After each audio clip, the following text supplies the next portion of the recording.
On behalf of our center and our partners, the World Economic Forum and the Bill and Melinda Gates Foundation, I'd like to extend a very warm welcome to our audience here in New York, as well as our larger virtual audience participating online today.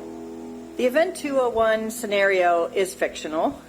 Today's scenario is going to simulate meetings of a multi-stakeholder group called the Pandemic Emergency Board. We're at the start of what's looking like it will be a severe pandemic. And there are problems emerging that can only be solved by global business and governments working together. There's been some conspiracy theories that are around about the potential that pharmaceutical companies or the UN have released this for their own benefit. And maybe this is a time for us to showcase some cases where we are able to bring forward some bad actors and leave it before the courts to decide whether they have actually spread some fake news. A new coronavirus.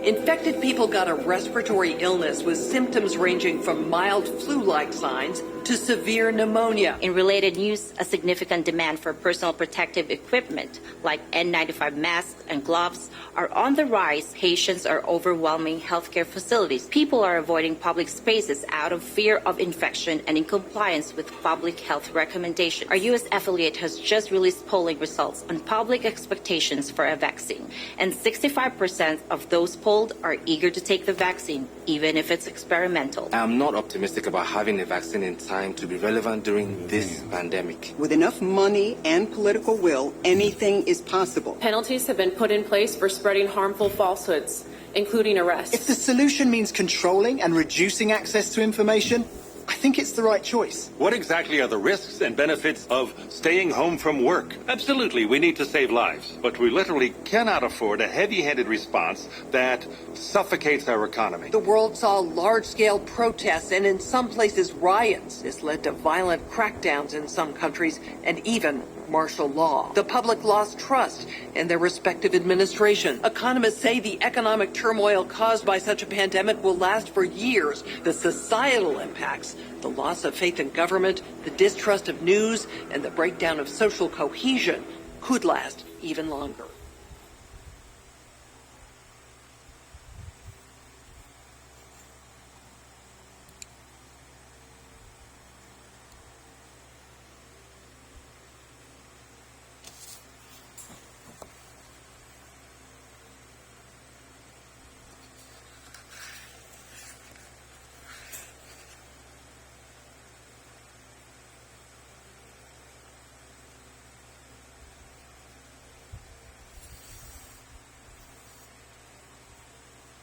The book of Psalms, chapter 52, verse 1, verse 2, and verse 3. I'm going to read down to